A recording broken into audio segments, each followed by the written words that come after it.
পুরীর মন্দিরে, জগন্নাথ মন্দিরে যাচ্ছি পুজো দিতে বাড়ির ফ্যামিলি মিলে। আজকে আমাদের পুরীর সেকেন্ড দিন।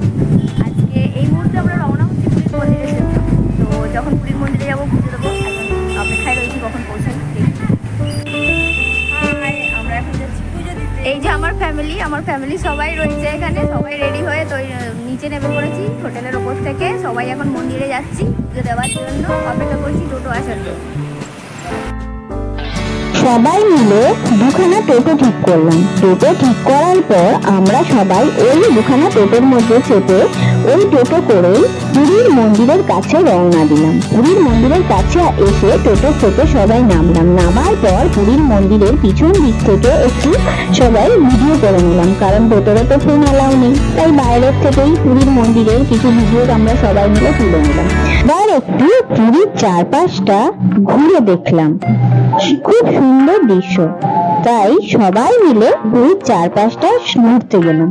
ঘুরে সবাই একটু সেলফি তুললাম, ভিডিও করলাম। করার পর এবার পুজো দেওয়ার জন্য পুরীর মন্দিরের সামনে গেলাম। দেখতে পাচ্ছি মাথায় করে অনেক সরা নিয়ে যাচ্ছে, ওই সরাতেই ভগবানের ভোগ রান্না করা হয়। আমরা এখন সবাই মিলে শঙ্করাচার্যের আশ্রমে। আমি এই বছর প্রথমবার শঙ্করাচার্যের আশ্রমে আসছি। শঙ্করাচার্যের আশ্রমে কি আছে সেটাই দেখার আছে, আর তোমাদেরকেও সেটাই আমরা দেখাবো। এখন আমরা শঙ্করাচার্যের আশ্রমের ভেতরে ঢুকছি।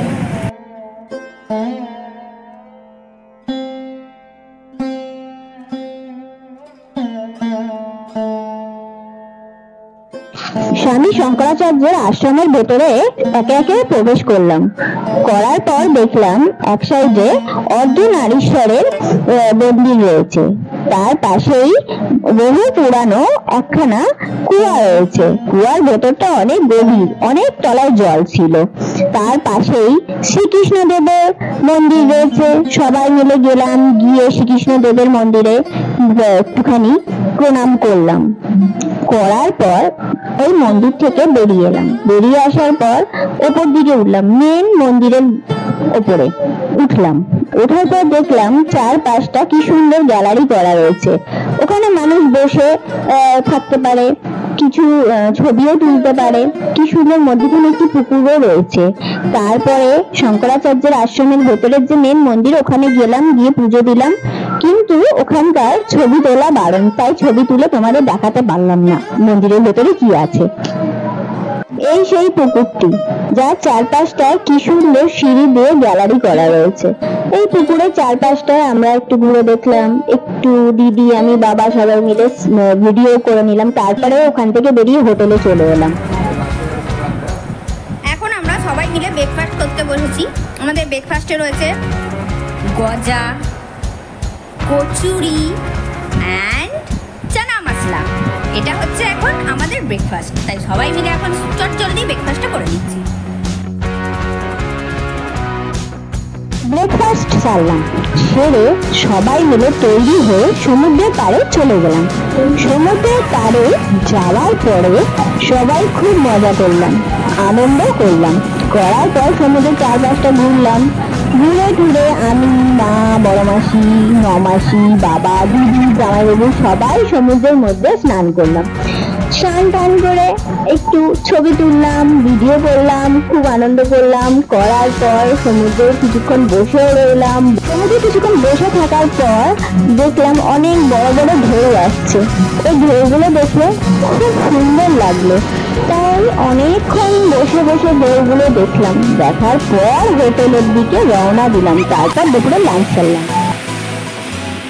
এখন আমাদের লাঞ্চ শুরু হচ্ছে।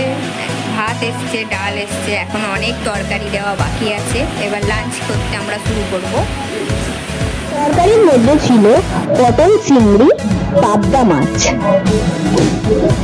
বেলা লাঞ্চ ছাড়ার পর সবাই একটু খেয়ে দিয়ে ঘুমালাম। ঘুমিয়ে ঠুমিয়ে বিকাল বেলা তৈরি হয়ে আমরা ঘুরতে বেরোলাম। ঘুরতে বেরোবার আগে পাপড়ি চাট খেলাম। পাপড়ি চাট খাওয়ার পর ওই সমুদ্রের ধারে অনেক দোকান ছিল, সেইখানে একটা দোকানে ঢুকলাম। সেই দোকানটির নাম ছিল হ্যান্ডলুম প্যালেস। ওখান থেকে কিছু কেনাকাটি করলাম।